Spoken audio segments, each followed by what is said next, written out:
iPhone 10 loudspeaker replacement guide. The tools we're going to need are a proprietary pentalobe screwdriver that has 5 rigid teeth, a standard Phillips head screwdriver, a 00 Phillips head screwdriver, a Y-tip 00, also referred to as a tri-wing screwdriver, a pair of tweezers, a plastic prying tool referred to as a spudger, a suction cup for pulling the screen apart, a triangular pick tool also for separating the screen, and then a metallic prying tool for separating the screen from the phone casing. Finally, we'll need a heat gun or a hair dryer. Make sure that the phone is completely powered down before we begin.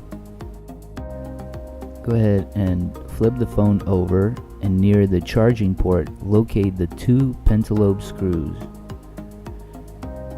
Go ahead and remove the 2 pentalobe screws with the pentalobe screwdriver.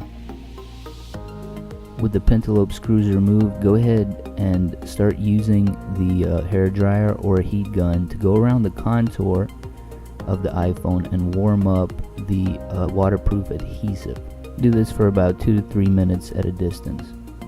Once heat has been applied, go ahead and place the suction cup as close as you can to the charging port.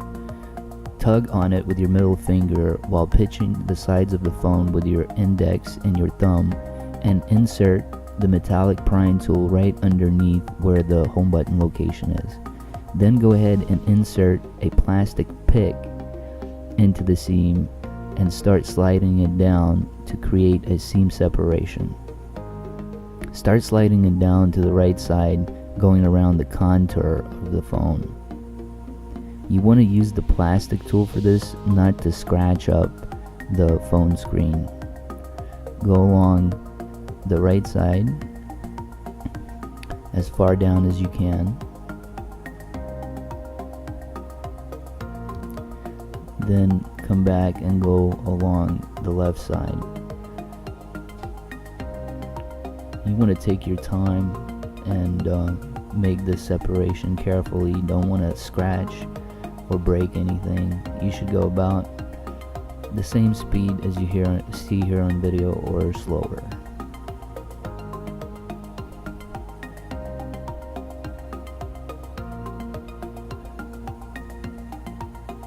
Once you've loosened up the bottom and both sides, go ahead and slide the pick through the top, completing the phone adhesion separation.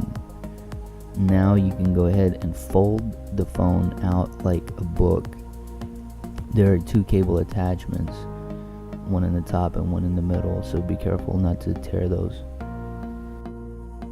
We'll need to remove the cover that's securing all the connections to the screen. Go ahead and remove the 6 tri-wing screws that are securing the cover. Make sure to place them in an orientation in which you'll remember where they go back, as they are all different sizes.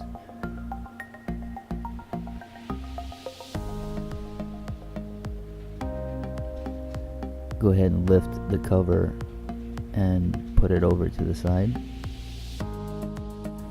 We'll need to disconnect the 3 cables that are securing the screen to the phone, starting with the ear speaker.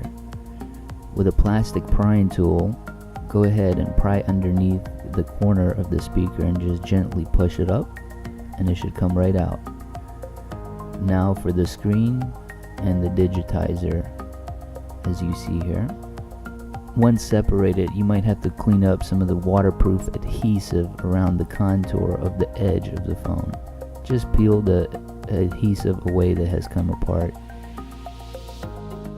With the screen out of the way, we'll need to remove the antenna bracket. It's secured with 7 screws, 4 of which are the Y-tip 00 screws, and then 3 Phillips head screws. Go ahead and remove the 4 Y-tip 00 screws first.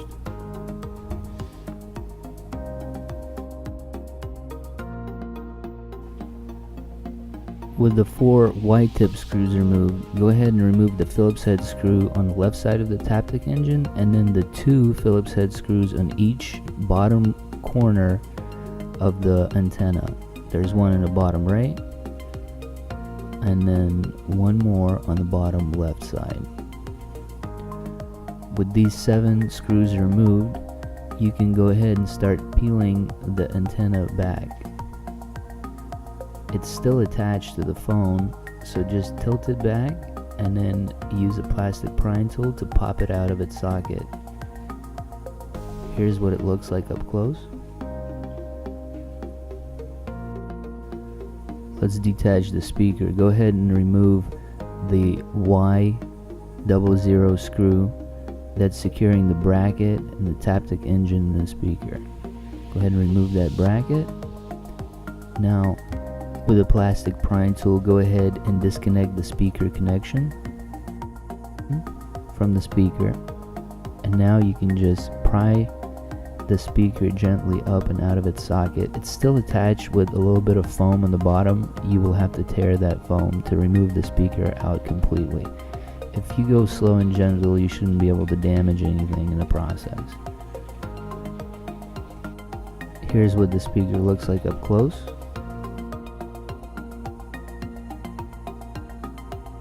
Reassembly. Place the loudspeaker in the following orientation into its socket. Make sure you're not pressing the speaker cable connection in the middle there. Once it feels like it's aligned, go ahead and click the speaker connection in. Make sure it's nice and firm and place the cover over it. Now go ahead and secure that cover with a Y00 screw that goes into that place.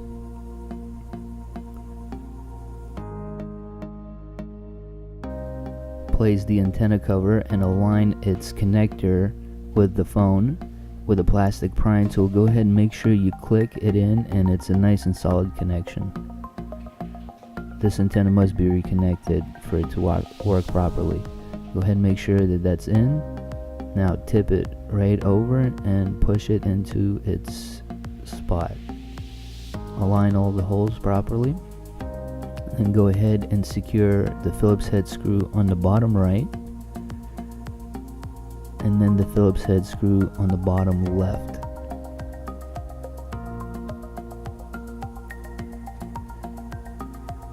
With the antenna secure, go ahead and resecure the 4 Y-tip screws going along the top of the antenna.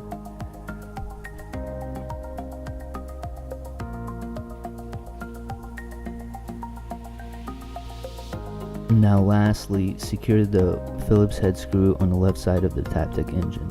And that's it. It's time to reattach the screen to the phone.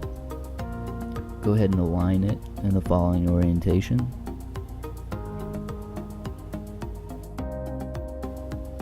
Reconnect the screen display cable and the digitizer cables first. In the middle, go ahead and align it with the socket and gently press it in. Make sure it's correctly aligned before you apply pressure, as you can damage the socket. Do the same for the digitizer. You can use a plastic prying tool to help you apply the pressure.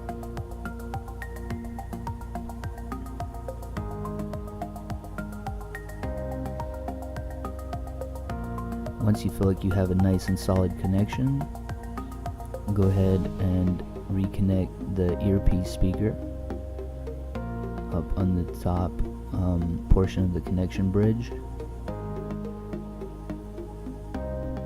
Once again, aligning the socket and applying pressure. Then place the cover back over the connection bridge.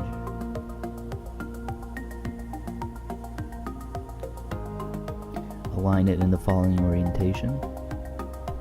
Now secure it with the 6 tri-wing tip screws.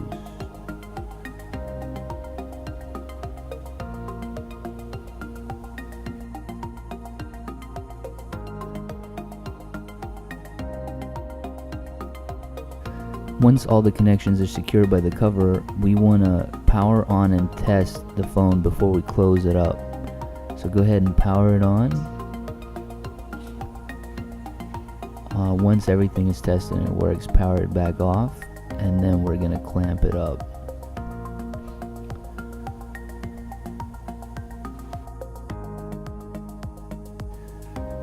Close it carefully, aligning the seam around all the 4 edges, and just start applying minor pressure in the top left corner and start going along the contour of the phone. It should click right in.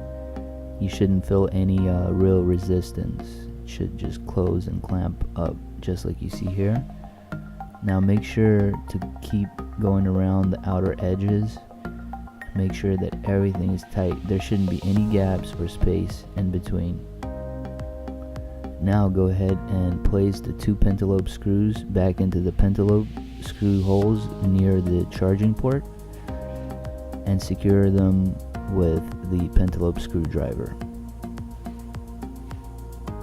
Now power up the phone again and you should be good to go. Thanks for watching. Hit like and subscribe and check out more awesome videos at appledollars.com.